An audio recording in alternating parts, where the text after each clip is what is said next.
Do you think people realize how hard crowdfunding is? I mean, it's Kickstarter and Indiegogo, they're such sexy sites, and they see these beautiful trailers. Do you think people just think, oh, I'll just put this up and then strangers from all over the world will fund my project? I think that's exactly what people think, and they're wrong.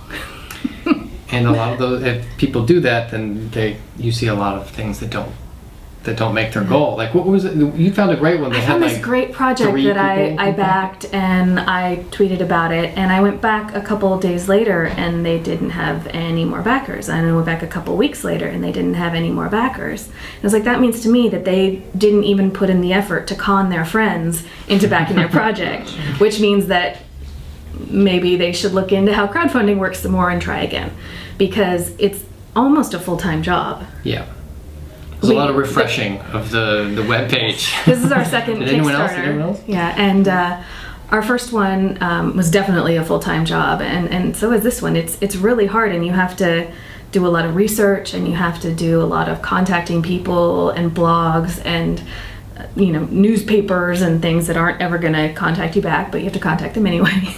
And just in case. Just in case. Yeah. And it's very difficult, and you have to have a base to start with too. I read somewhere that your number of Facebook friends is directly proportional to how well your Kickstarter does, and Facebook is definitely the #1 source for our pledges. So attractive. Yeah. Since last year, Kickstarter put in a great new dashboard, and you can see where everything's coming from. So that's a great time waster too, because you can look at that and be like, oh, 37% from Twitter, I better tweet more. So right, mostly it's just trying to get the word out and trying to get people to repost it, retweet, and that sort of thing. Because it's really eyeballs, getting eyeballs on the project, on the video. Because if they like the video, then that could push them over. And explaining to people that even if you don't have money to pledge, which I totally understand, sharing it is worth something. Yes. If you tweet it, if you Facebook it, and then if you do that again in a couple days, that really helps the people. And I do that a lot with projects that I'm not going to back. I'll share them because I think they're wonderful and I want them to happen. So. And having new content to post so that you're not posting the same thing over and over again really helps. We were a little pressed for time with this one. We would have preferred to have had a couple of different videos ready to go so we could, release them. We did a second video after with Barry Bostwick, who's in the movie. That was a lot of fun.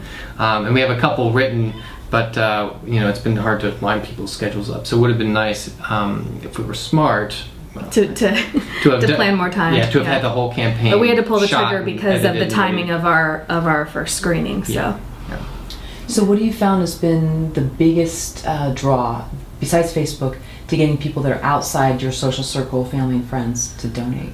What's been the best approach? Well, for our last Kickstarter, we were very lucky to get a lot of blog attention, and that definitely was what. Yeah. Every time helped. we were featured on a new blog like Boing Boing or Nerdist or Laughing Squid, Gizmodo, Laughing Squid, it would just surge because it was eyeballs on it that hadn't seen it before, and that people were excited about the idea, and it also had the legitimacy of an outside source saying, "Hey, look at this thing," as opposed to the person themselves. Yeah. Right. Hey, look at me over here. Yeah. So that really helped. And in terms of not having the same sort of media attention, having Barry Bostwick retweet he doesn't have a Twitter, but Facebooking, sharing the video that he did really helped. Neil Gaiman shared it, which was helpful. Yeah. Simon Helberg, who's in the movie, shared it, which is helpful.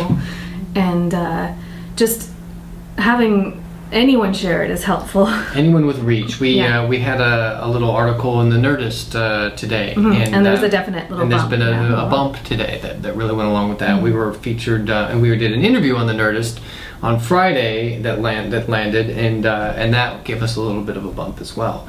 So it's just about getting the word out and people hearing your message and hopefully liking what you have to say. Well, what sounds good in theory, but then it actually didn't work too well? Well, I'll look at the Kickstarter and, oh gosh, there hasn't been a pledge for 4 hours, and I'll go and do a lot of social media and nothing happens. So it's really hard to know what does What's work. working, yeah. What else doesn't work?